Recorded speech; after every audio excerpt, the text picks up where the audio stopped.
Hello, this is Greg Allison with Green Greg's coming to you on the 22nd of August, 21. Time on deck, 5,400 hours Central Daylight Time.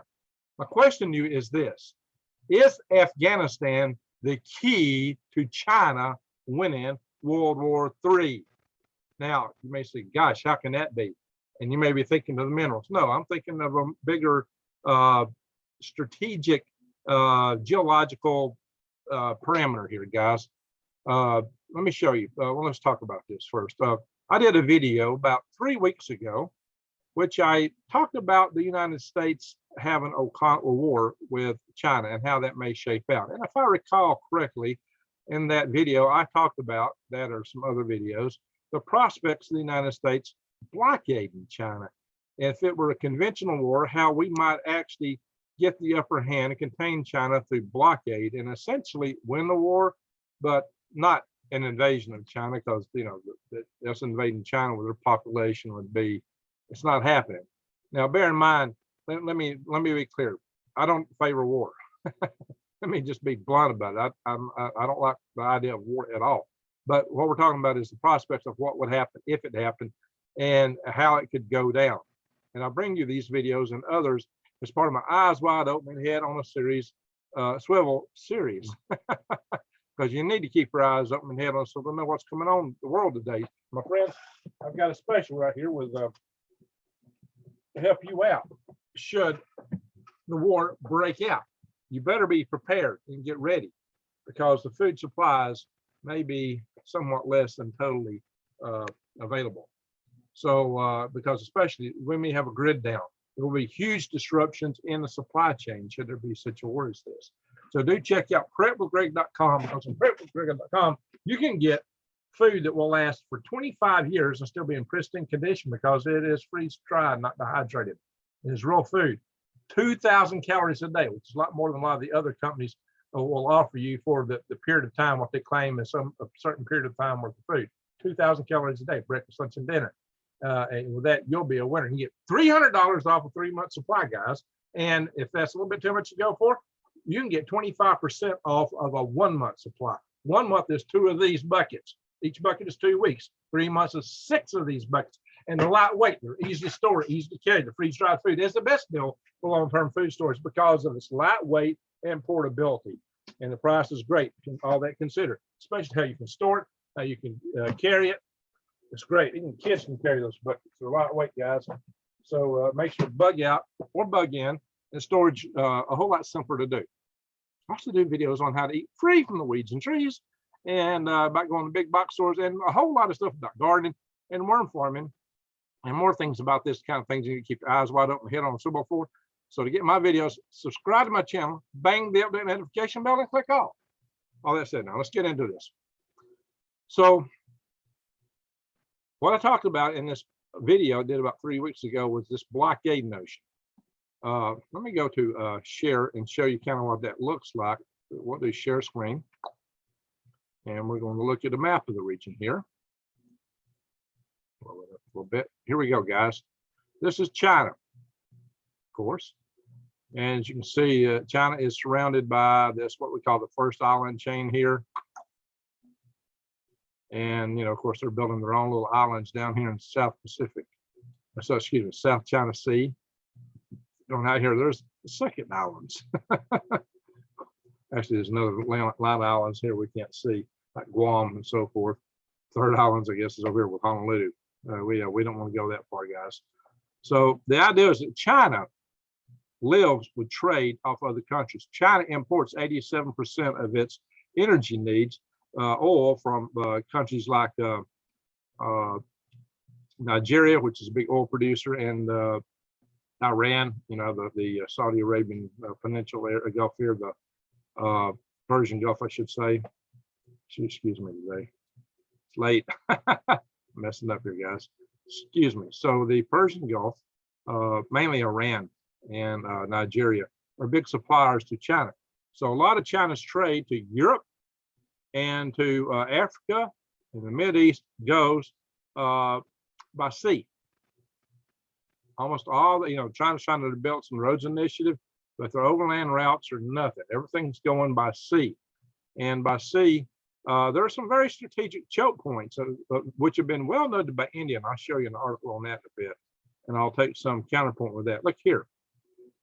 If you're going to go from China, look at all these peninsulas here, so long, these island chains here in Indonesia are so long. There's a couple of real tight choke points. Most of the trade is going right through this strait right here, guys. The Malacca Strait. This is where most of the trade goes. Some of it could go through here. Bear in mind, this is also where Krakatoa and not Krakatoa are. So this could be disrupted by a volcanic action, of course. But there's a very narrow strait there. And other than that, you've got to come way down to here, right over Australia. So if they wanted to go through here, they would have to deal with the Australia and the United States. Or even if they try to skirt around south of Australia, it'll be pretty hard. That's a long route to go.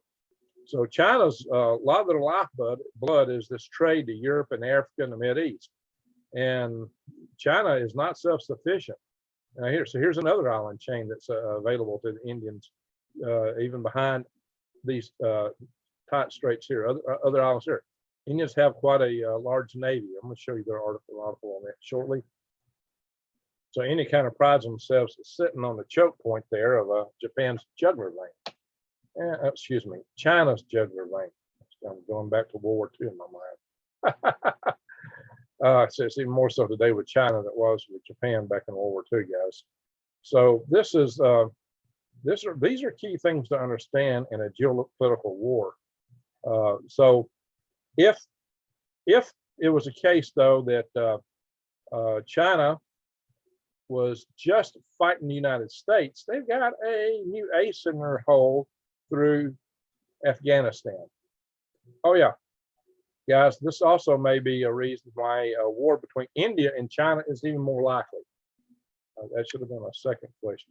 Is a war with India and China more likely due to the Chinese cooperation with Afghanistan? A lot of people think that China is going to find Afghanistan as a problem that the United States and Russia did.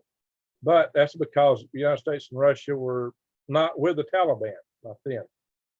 Of course, as you may know, the United States funded the Mujahideen rebels fighting Russia. And then later they took over Afghanistan, and we found ourselves on loggerheads with them because they became the Taliban and Al Qaeda. So there is one corridor here in which China and Afghanistan comes together. And this is Wakhan corridor here. It's a nature refuge here, but it's a river valley, and really the border of it's pretty much a separate border here. So I'm going to show you what this looks like, guys. So it is this area here. Let's look at some pictures of it. There is some agriculture in this area. It's typified by this river. It's not a navigable river. It's got lots of rapids in it. This is a typical glacial type river, real like you might see in Alaska. Wide rivers, lots of rocks and shallow. But this could be navigated, perhaps. You could put a major roadway through here and use this as their route to the rest of the world should there be a blockade. This, if it was just a war between the United States and China, this could be China's way out. Their ticket to escaping a blockade, their ticket to winning a conventional war with America. Now, why it makes it more likely that there would be a war between China and India is as follows. This is also a narrow corridor. If there were a war with India at the time that they were dealing with the war with the United States, then this narrow corridor, go back to Google Maps, see this narrow corridor could easily be, see all the troops have this funnel through this one area, through one road. They could easily be selected for fire, for missiles and aircraft, especially aircraft in India. India has a very well-developed air force from New Delhi, it's not that far from New Delhi, could easily reach up in here and take advantage of this. The Air Force of China, they don't have a lot of bases in Tibet, so they would have a harder time supporting or fighting a campaign against the Indian Air Force here. So they could really pick off any armies coming through this area if India was having a war with China at this point in time, or if India was allied with the United States in a war against China, then China would have a very tough time making this work. But as many of you know, and I've talked about several times on the channel, the conflicts between China and India over this Jammu and Kashmir and Ladakh regions, about the line of actual control, and about how it has been fought over, and there's actually been people who've lost their lives between China and India, even recently, within the last year, in hand-to-hand combat over this border, and how China's been massing up troops, and how this could go ugly in this area. Now you might say, well, why would China want to do that when India could beat them in a war by choking off their resources? Well, India has that advantage too, of being able to choke off China's access to Europe and Africa in the Mideast. India could do that navally.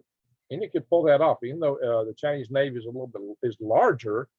India has a lot of ships and submarines, and their Navy would have to funnel through those top points. So they would be at a geological disadvantage to India in this case. But India's northern territories up here, Jammu and Kashmir and Ladakh, are primary Muslim, and they're not somewhat less than being absolutely thrilled by being a part of India. And of course, Pakistan has long been trying to fill this area up to revolt against India. And Pakistan claims that India wrongfully rules over this area. Now, should India prevail with that, and this region somehow fall to either Pakistan, become independent, ally with China, or Afghanistan, most likely it'd be Pakistan, or have some autonomy. It does have some autonomy, but become a total, well, it did, but not so much now. It could become a totally part of Pakistan would be most likely in that case. So, and it may be that this would be aided now by the organizations, Taliban, Al-Qaeda, ISIS, whatever we should find forming up in Afghanistan, might aid that effort. They might, this could be a big ace in the hole to China, especially if China funds these insurgencies. This area could fall out of Indian hands. If this area fall out of Indian hands, that could be a war between China and India right there. And it might serve China's purposes to try to make that happen before they have a war with America. But they might make it a proxy war, or they might do it where it's more between Pakistan and terrorist groups, supposedly, and just basically an insurgency or a separation of this area. It might be more than Indians could handle. If that happened, if this area fell, then there would be a wide range of pathways and road possibilities for the Chinese forces to use, going from the east to the west, and that would open up a lot of possibilities for them and make it harder for either India or America to defeat China in full-blown war, because it would be harder to maintain a blockade or the effectivity of blockade if China has an overland route out. And that is exactly what could be offered by Ladakh, Kashmir, and Jammu and Kashmir. This area right here, which is considered upper part of India, these dotted lines here, could all fall, and then there would be several potential roads through here, making it much harder to wipe out forces moving from here to here, especially if India's not directly involved in the war at that time, should that happen. So it might be that China would put on pressure for these areas to become independent. They would be aided and assisted by Pakistan and Afghanistan. And in fact, China might fund it and let them carry the water. They might, especially Afghanistan, carry the water. Because China and Pakistan and India are already cocked for war. And that would be a very ugly war. We've talked about that in the past, and how a nuclear winter between these two powers could do the world in. Well, the same thing could happen between India and China. I will show you the fallacy of this other article here. Let's look at this. This article, written by the National Interest, or in the National Interest, by Kyle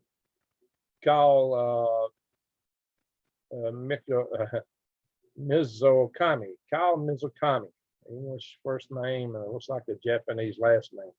Kyle Mizukami. Now, Kyle Mizukami is probably is a Japanese security watcher. He's probably a Japanese defense expert. But I think you got this article. I think you got it wrong here, because he trusts the Chinese at what they say, not no first use of nuclear weapons. Yeah, that's one of his tenets in this article. However, as we know, China also pledged that they would never threaten a nation that's not a nuclear power. They already broke that promise by threatening to nuke Japan as a threat should they put one soldier, one ship, one airplane in the service of Taiwan, should there be a war between Taiwan and China. Now, bear in mind, people in Taiwan, people in China are both Chinese. It's just one lives free and the other lives under tyranny. Okay? So there you go.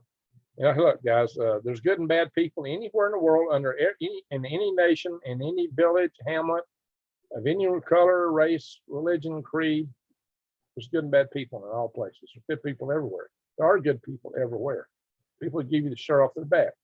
It's something I need to keep pointing out to you guys. It's using the government to get us in all these things. I tell you, I'm not for war, because in warfare, a lot of innocent people, good people on both sides, suffer horrendously. Okay, all that said. So this article is also a misnomer, doomsday, how a China war, India war could go nuclear and devastate the world. They don't even talk about this in here. This article title is a misnomer. Kyle, you're deceptive. Or maybe it was his editors that put this in the national interest. Somebody ran a deceptive article here. And here's what he's talking about. He's talking about how here, the Indian Navy is forced to submarines and aircraft carrier, the INS Victoria, I'm not going there, and surface ships could easily curtail the flow trade between China, Europe, and Middle East and Africa. Well, now, that part I agree with. Hypothetical war between India and China would be one of the largest and most destructive conflicts in Asia. I agree with that too, because there's so many people there. But he says that the geography and demographics play a unique role in it. That's what he says plays in India's interest, and I agree. But unless China gets access to all those overland routes, that would be now something this guy did not take into account. Both countries have no first use policies regarding nuclear weapons. So he just enticed us with the idea of a nuclear war and then dismisses it here. So it makes the outbreak of nuclear war very unlikely. It might be unlikely, but to say very unlikely is a bit optimistic, I would say, guys, a bit optimistic. I'm gonna take this from a standpoint of prophecy from the Bible in a future video, because I can definitely see this conflict is happening. I can see it as being biblical, and I can see a huge Chinese invasion force going through this area I'm talking about. That all has some biblical underpinnings, guy. So, guys, ladies and gentlemen, so India's unique position to dominate a sea conflict with dire consequences to the Chinese economy.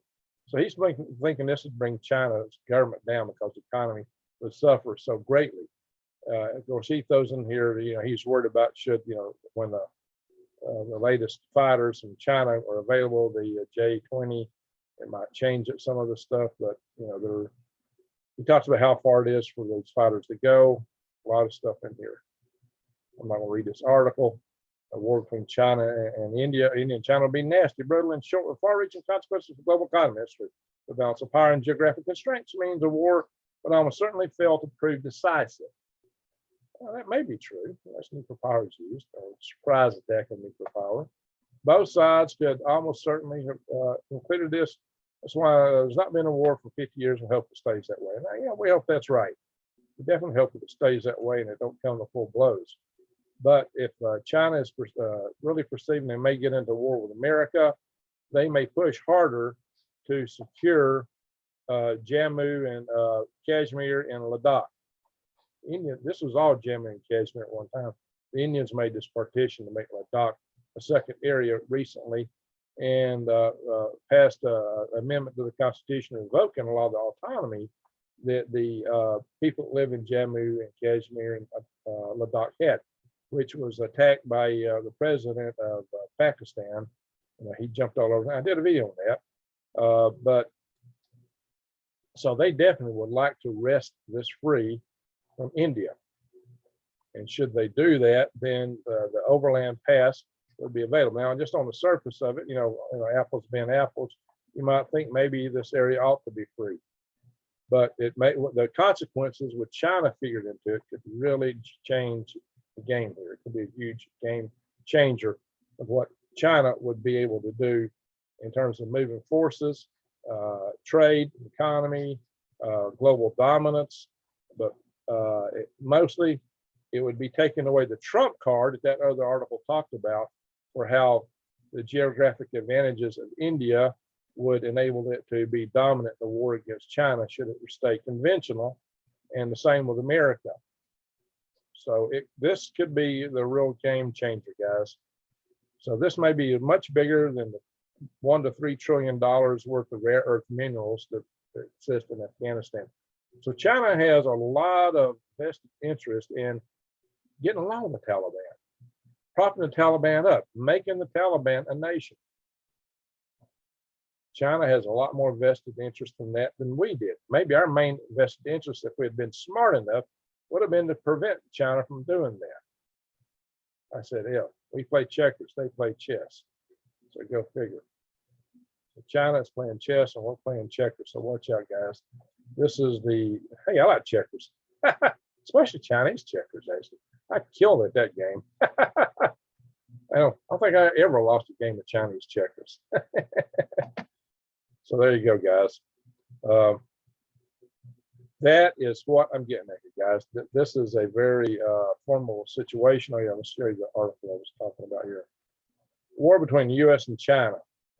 Only when you come into my website, you're going to see the homepage and my playlist listed in there. Hello, I am Greg Allison. Bring Greg's Garden and More I need to update that video.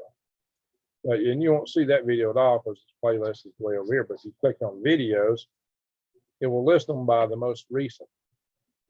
Come on down. You can go back 3 or 4 months in my videos. It won't go all the way back for me for some reason. But there it is. War between the U.S. and China. I'll put a link to it, I think, in my links here.